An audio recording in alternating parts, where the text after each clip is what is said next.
բանկից մեջից գտնում եմ գումար $10 մեջ, ասենց բացում եմ, տեսնում եմ ինչ-որ վարձագույն փոշի է։ Եկան համ հրեշտակը, համ սատանեն, երկուսն էլ հայտնվեցին։ Առաջինը լսեցի հրեշտակի։ Տեն գցիր, դա քեզ կկործանի։ Այդ մյուսը եւ ինքը ավելի ուժեղ էր էլի այդ ժամանակ։ Ասաց որ ուր ես ցածում, ասաց։ Հենց հիմա դա քաշի դզվի։ Արագ կթզվեց։ Այդտեղ կյանքը բրծավ։ Այդտեղ sense ես մնացի, մեքենաս գնաց։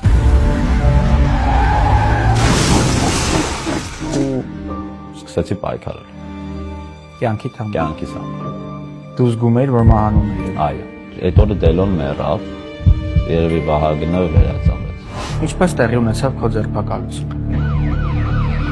Իմ մոտ sense բարսետկա ունեի, այդ բարսետկայից մեջ կար թմրանյութ, կային տեսակի։ Ինչ գործ ուներ թմրանյութը քո պայուսակում։ Երբ որ մեզ կանգնացրեցին, ես չգիտեի ինչ անեի, ես ուղղակի տեսա, որ հետևից ոստիկանները այնց զենքերով կանգնած են ու մենք պիտի մեքենայից իջնենք։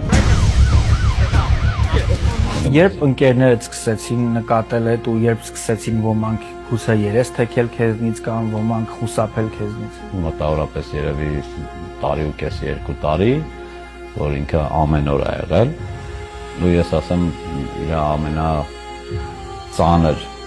տեսակը Դա ամենածանր տեսակի թմրանյութն է, որը մարդուն դարձնում է անտուն մարդ։ դեպրեսիայի մեջ չէին գնում, որովհետև ես այնպես բանի տակ էի, ինքը դեպրեսիա, հենց ինքը դեպրեսիա էր։ Ինչպես է այդ դրսևորվում կախվածության զգացողությունը, երբ դու քնից արթնանում ես ու հասկանում ես, որ Դու չես էլ արթնանում,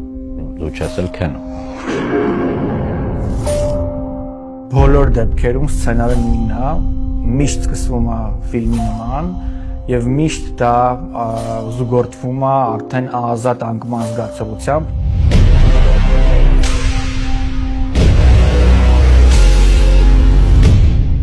Երբ որ դու որոշ